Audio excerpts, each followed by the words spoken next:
تک آج جو کوئی بھی علم حاصل کرنے جاتا ہے وہ میرے پیغمبر کی عظمت کو پہچانتا ہے، وہ رب کی توحید کو پہچانتا ہے، وہ صحابہ کی عظمتوں کو پہچانتا ہے، صدیق کی صداقت کو جانتا ہے، عمر کی عدالت کو پہچانتا ہے، عثمان کے حیا کو پہچانتا ہے، علی کی شجاعت کو پہچانتا ہے، طلحہ و زبیر کے تقوی اور طہارت کو پہچانتا ہے، پیغمبر کے ازواج کی عظمت کو جانتا ہے، پیغمبر کی بیٹیوں کے مقام کو جانتا ہے، اور جس کے پاس علم پہنچتا ہے۔ العلم نور من نور اللہ، یہ علم اللہ کے نور میں سے ایک نور ہے، یہ علم اللہ کی روشنی میں سے ایک ایسی روشنی ہے جس کے پاس یہ علم کا جوہر آ جاتا ہے، اس کے قریب اندھیرے بالکل دور دور بھاگ جاتے ہیں اور وہ انسان سویروں کے اندر جگنو بن کر جگمگانا شروع کر دیتا ہے۔ میرے بھائیو، یہ ہمارا دوست غریب گھرانے سے اٹھا، چھوٹے سے گھر سے اٹھا، مدارس میں پڑھتا ہوا، حالات کا سامنا کرتا ہوا، پریشانیوں کو عبور کرتا ہوا، صعوبتوں کو دیکھتا ہوا، والدین کی غربت کے سارے تقاضوں کو سامنے رکھتے ہوئے اس بچے نے الف پڑھنا شروع کیا ہوگا،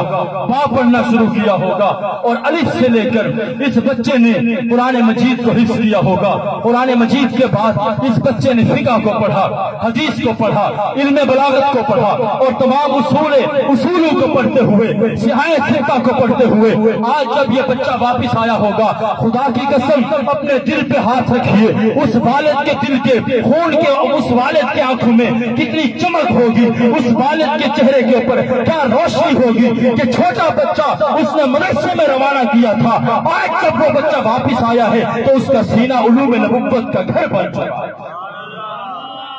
لوگ کہتے ہیں ہم اسے سلام کریں گے جس کے پاس اچھی گاڑی ہوگی، ہم اسے سلام کریں گے جس کے پاس بنگلہ اچھا ہوگا،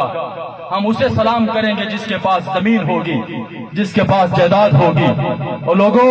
میں آپ کو بتاتا ہوں، قیامت کا دن ہوگا، لوگ پوچھ رہے ہوں گے یار یہ اونچے سر والا جو جا رہا ہے، جس کے سر کے اوپر بہترین قسم کا تاج چمک رہا ہے، کیا یہ کوئی پیغمبر ہے؟ کیا یہ کوئی رسول ہے؟ کیا یہ کوئی ولی ہے؟ آواز آئے گی، نہ تو یہ پیغمبر ہے، نہ تو یہ رسول ہے، نہ تو یہ ولی ہے، یہ وہ انسان ہے جو غریب انسان تھا۔ دنیا کے لوگ اسے سلام نہیں کرتے تھے، لیکن اس کے بچے نے اللہ کے قرآن کو حفظ کیا تھا، رب نے یہ مقام عطا کیا ہے کہ آج اس کو وہ تاج پہنا دیا جو اس سورج سے بھی زیادہ چمکدار ہے۔ میرے بھائیوں، اپنے بچوں کو قرآن پڑھائیے، اپنے بچوں کو حدیث پڑھائیے۔ آپ بنائیں اپنے بچوں کو ڈاکٹر، میں منع نہیں کرتا، آپ بنائیں اپنے بچوں کو پولیس والا، میں منع نہیں کرتا، آپ بنائیں اپنے بچوں کو۔ کراچی میں ایک ڈاکٹر صاحب تھے، میں ان کے پاس گیا، ان کو بڑا شوق تھا انگلش جھاڑنے کا، اور جو مولوی بیچارہ دو چار لفظ انگلش کے نہ جانتا ہو نا، کہتا یہ تو جاہل آدمی ہے، ہم نے علم کا معیار انگلش کو رکھا ہوا ہے۔ اس نے 2-4 منٹ میرے سامنے بیٹھ کر انگلش میں لیکچر جھاڑا۔ ایک دو دوست بیٹھے ہوئے تھے، میں بھی ایک غریب مولوی بیٹھا ہوا تھا، اس نے مجھے دیکھا اور اس نے یہ سمجھتے ہوئے کہ اسے انگلش آتی نہیں ہے، اور وہ آپس میں راز و نیاز کی باتیں کرتے رہے، اور میں پاس بیٹھ کے مسکراتا رہا، اور جب میں اٹھا تو میں نے اسے کہا، mister I understood what you have said, میں سمجھ چکا ہوں جو کچھ تم نے کہا ہے۔ خبردار، ہم مولوی کو جاہل مت سمجھنا، ہم مولوی کو اندھیروں کی دنیا میں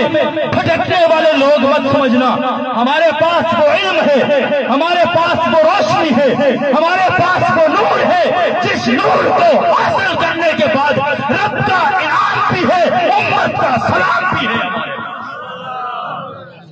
آپ 2-4 جملے انگلش کے ABC پڑھنے کے بعد اپنے آپ کو ایجوکیٹڈ سمجھتے ہو،